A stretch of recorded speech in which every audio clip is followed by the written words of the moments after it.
Yo, what up, fam? Welcome to the Ragsdale's channel. I'm HG Ragsdale Pastor, HG Ragsdale Senior. Man, this is my story time, man. I had started doing this a while back, but I'm gonna start back. Just sharing things that hopefully it'll help, other people in their walk or with family members or whatever. But I want to talk about like generational curses. We talk about father's curses and mother's curses, family curses, but you know what? Me and my siblings, we are not attached the way we should be.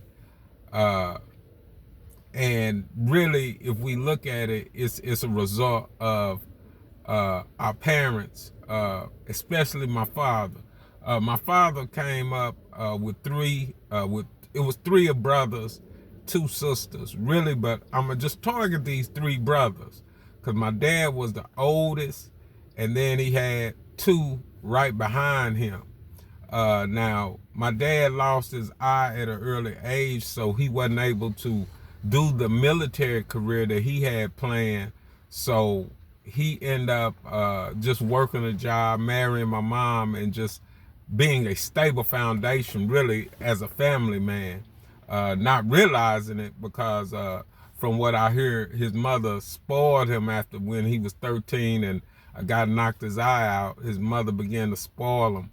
But as my father, got older, because I want to talk about, we got to break these generational curses. And my father was raised around, both of his brothers, but both of them brothers went to the military, but one went back home afterwards and was an educator and everything. And my dad was closer to him. So I knew him, but it was this other brother that left, did a career in the military. He would come visit. This dude was always, when for some reason we think the person that moves away is the best one.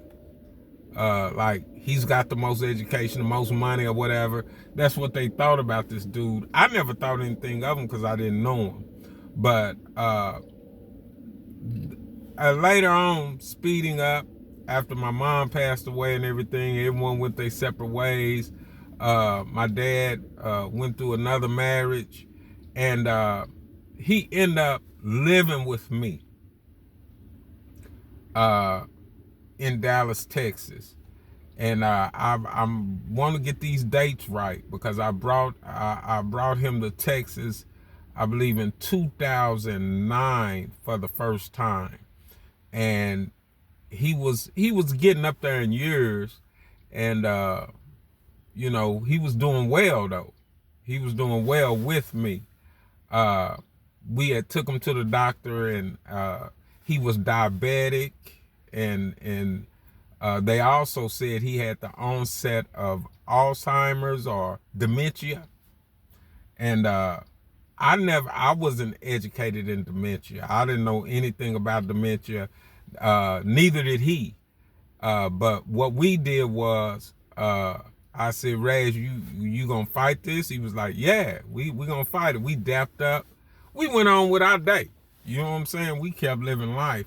And I didn't know, at the time, I'm pastoring, doing things in the church, and my dad's playing a big part in the church, and I'm taking him to concerts, and we living life. He's got, a lot of women, the elderly women in the church was helping me, take care of my father. I had a very nice home.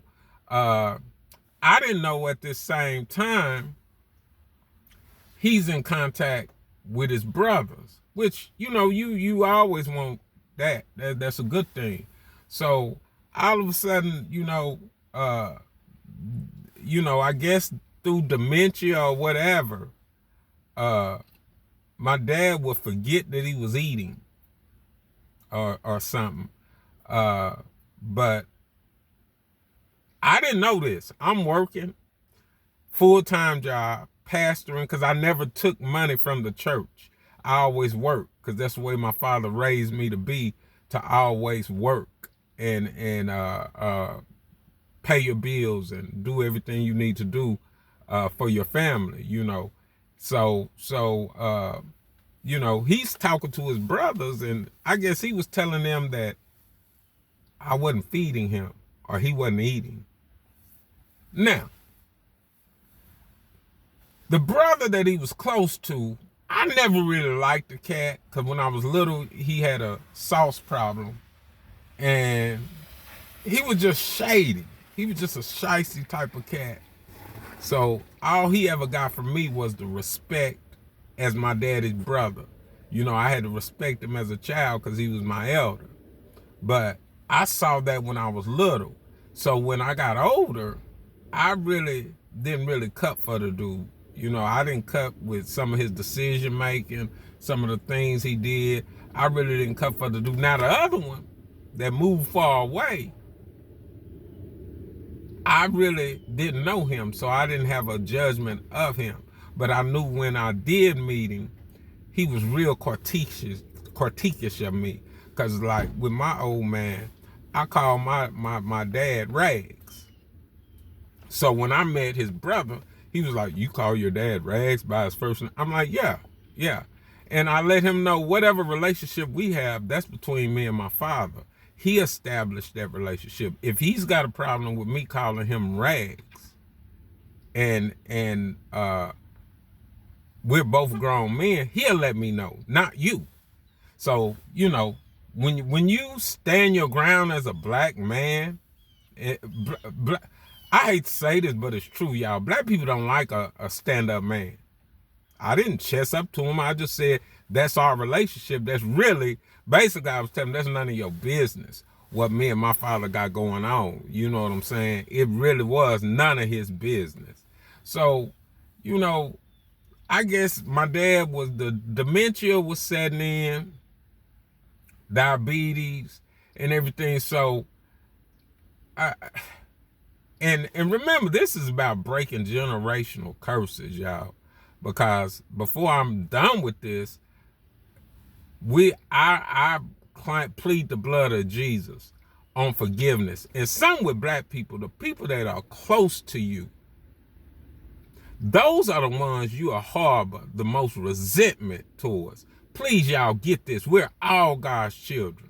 We're all God's children. The same way you could forgive a stranger or forgive your homegirl and your homeboy, you got to be like that with your siblings, with your mama, with your daddy, with the ones that's closest to you. We're all God's creation. Now, some of us are not God's children. But let me get back to it. So I'm working, doing my thing. I'm working for Big Baylor at the time. I'm working 2 jobs, you know what I'm saying? I'm driving shuttles, and then I'm working the morgue on the inside of the hospital. You know, I'm transporting patients from room to room, down to the morgue and stuff. So I'm working, but however, I'm taking care of my father. Nice home. Nice home. Now, all of a sudden, I came home. Now, my dad's dealing with the dementia, but he can drive. He can still take his stuff to the cleaners. He can still do everything that he needs to do. I didn't steal his independence. I let him do the things I would watch, but he was still up and functional. He could beat you behind in dominoes. He could beat you in bowling, beat you in pool. He was still up. All of a sudden, and I might be missing out little parts of this, but y'all just get this. Now, I got 2 or 3 siblings. I got a little brother. I got 2 older siblings, a big sister and a big brother. But I'm the middle one. So I guess they feel that we was closer because I was a quartet baby. My daddy sung quartets for years, and I'm a musician. I picked up that bass when I was a little boy because of my big bro Lawrence Stidham. I heard him play, and then I heard Wayman Tisdale play. I said, I got to play that bass. So I started playing orchestra, cello in the orchestra at school to learn to read music, and then I started playing the bass with the quartet groups to learn the bass. With my dad's in them group, the Spiritual Harmonizers, big ups to them guys. But anyway, I came home from work, y'all, to stay focused on the story I'm trying to get to. I came home from work. Y'all, my daddy's room was cleared of his belongings. And I'm like, where is my dad? So ain't nobody talking to me. This is y'all, this is that HOE stuff that I don't like. This how family is. Ain't nobody told me nothing. All of a sudden my daddy gone. So I make a couple of phone calls. All of a sudden my brother knew that daddy was leaving or whatever. And all of a sudden he telling me, well, yeah, he said you wasn't feeding him and da-da-da-da. I'm like, and his brother, rather than talk to me, his brother took his word and said, let me talk to her. Because, y'all, when you get elderly, basically, you know, I was the head of the house. I was paying the mortgage. I was putting the food in the house. I was the head of the house, and I didn't mind taking care of my father because that's what he did for me. So that wasn't no discrepancy. It wasn't a thing where, I'm the boss. No, I didn't. No, I honored my dad. I respected that man because many don't have a father the way I was blessed to have a father and see him and know where he's at all times through the good and the bad. You dig? You know what? Black people get jealous of that. But let me stay on my story though. I came home, man, he was gone. And then my brother, I talked to my older brother. He said, well, you know, I heard da-da-da-da-da. I said, so all these conversations are taking place, but in Oklahoma, they said he had dementia. In Texas, they said he had dementia. When I got the brain scans done in Texas, they said, yeah, he has the onset of dementia.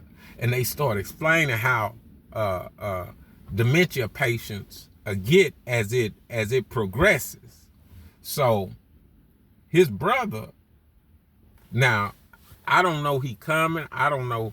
All of a sudden I came home, my dad was gone. Now,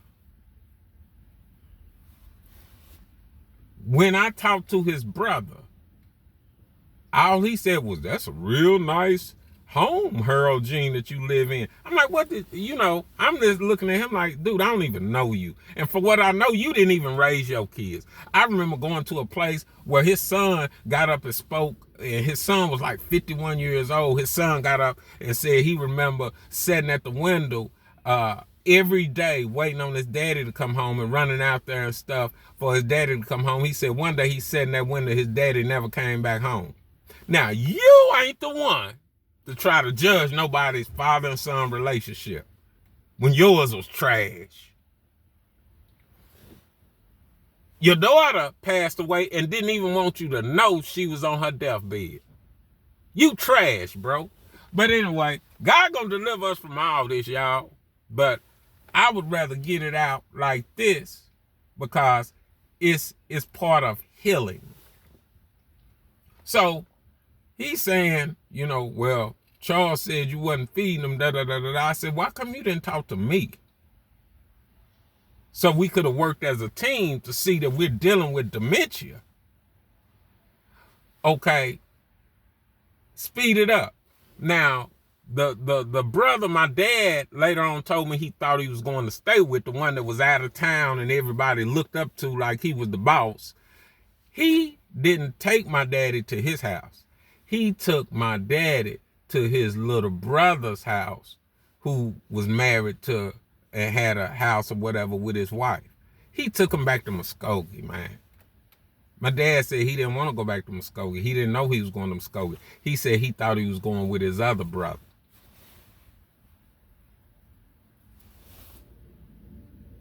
But he didn't know how I felt. And, you know, my dad, he, in his own way, he apologized. But then in the direct way, he didn't. He never apologized for that. I guess we just chalk it up to the dementia. But, man, for like 2 years, I didn't talk to my father because I was hurt. You know what I'm saying? That hurt my heart because everything I do it from my heart. You know what I'm saying? I put my dad really before marriages. I took care of my dad. I took care of my dad. And when they took him, I'm like, okay, that's cool, because it was a relief. Because it's a lot of responsibility taking care of an elder, y'all. It's a lot of stress. And what I did was, when my brother told me that, I just cut my dad off. I said, I'm through with that NIGGA, you know, because I'm hurt. I'm talking out of hurt. You know, little things I don't jock, but, you know, people like, you know, your father or whatever, because I was a daddy's boy from the rip, you know. So, and you know what? His brothers knew that. They knew that. And I think now that I look back, they were jealous of our relationship. They had to be. Because when I came back around my dad, y'all, he was at that house, man. I seen my dad again. He had bed bug sores all over his head.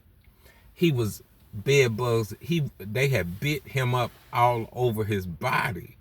And I'm like, what's going on? You left my house. You left safety, cleanliness, eating everything you want to eat, because the doctors done said, hey, your dad has dementia. We can work on his diabetes, but let your dad live the rest of his years. Let him eat. So I feed my daddy. My daddy was eating good at my house. But y'all, a couple of years later, after I done, you know, got over and said, man, I want to see my dad, I went down there, man. He had bed bugs all over him. Bed bug bites. They had ate his head up. They had done everything, man. And all they was doing was just taking my daddy to Golden Corral. And my dad's the type of person, if you go eat with him, he paying for everybody. And he retired from his job. Man, they was just taking that dude's money, man. They just dogged him, really. And I'm like, yo, what's going on? I mean, I didn't want him back with me, but I wanted him in a better situation for what he was in. And y'all, the way I saw him is I knew he was going to the rec center with these old dudes every day. So I didn't go to the house. I went to the rec center. And that's when I seen all these sores over him. And that's when Mr. Abernathy, rest in peace, Mr. Abernathy, and a couple of other those old cats, Sam Reed, I think he's still alive. I grew up with Sam. He was at that center because they played dominoes at this center every day. And they told me, say, your dad don't need to be there. A couple of my cousins says, yeah, we see Uncle hit Uncle Charles with his cane. He be tripping him, trying to knock him down. They had like crippled my dad. Like, I'm like, Daddy, you can't do this. You can't do that. And at the same time, I'm not realizing to say, man, the dementia, it has different stages, but you can speed that stuff up if you just steal their independence. It's like they made him a, what is it, infinite, or like he couldn't do nothing. Oh, he can't do nothing. He dumb, crippling, crazy. And my dad was still short because he would talk to me. Then I noticed I'd take him to the mall and he'd be just opening up, talking to me, telling me everything. Then when my uncle walk in, he'd go mute. I said, something ain't right with this. Something ain't right with this. Something ain't right with this. Something is not right with this. He got all these bed bug sores. And then, you know, I'm like, how did this happen? Well, their house was infested with bed bugs. He said they couldn't even put their clothes, they stopped them from going to the cleaners because all they cleaners, they clothes had so many bed bugs, they was infesting the cleaners. So they couldn't even put their stuff in the cleaners. So y'all, I've been on here about 20 minutes. But this is how I reconnected with my father. Because I'm going somewhere with this. I'm going somewhere with this. Now, they took him from me. I'm thinking it's going to be better. And my dad told me, hey, I thought I was going with my brother that lived Vegas or wherever he lived. But he took me to the other one. And this dude, he was like the big boss. Whatever he said, go. Like he was Jesus of Nazareth. Man, I look up to Christ, man. I don't look up to no cat like that. I respect everybody, but homeboy, that's free. I'm going to respect you. But if you step on my feet, homeboy, I'm going to let you know I don't like it. I'm going to do that till I die. But yeah, he had bed bugs all over him. I mean, they were infected, the sores. When I did go in, the room was just like a hog sty. I mean, he had a bunch of clothes. My dad he loved wearing suits. He loved wearing. So y'all stay tuned, man. I'm gonna finish up and hopefully y'all tell me where I left off, because he was a dresser. But when I got there, I was like, we gotta do something. And so I had to get proof that this was going on. So luckily, my first cousin, KK, she saw it. And when she saw it, she literally cried. This is the kind of stuff. Because I said, say, my siblings, they'll say, I don't know what I'm talking about, because they didn't step in to say, hey. They didn't step in and say, hey, man, with these Ragsdales, they got a rumor going around that you starving Rags. They didn't step in. So what I did was I said, hey, I just get proof. You know what I'm saying? Just see what this dude is going through. But y'all be good. Be blessed. Be next. We got to break family generational curses, y'all. We got to do better. Deuces.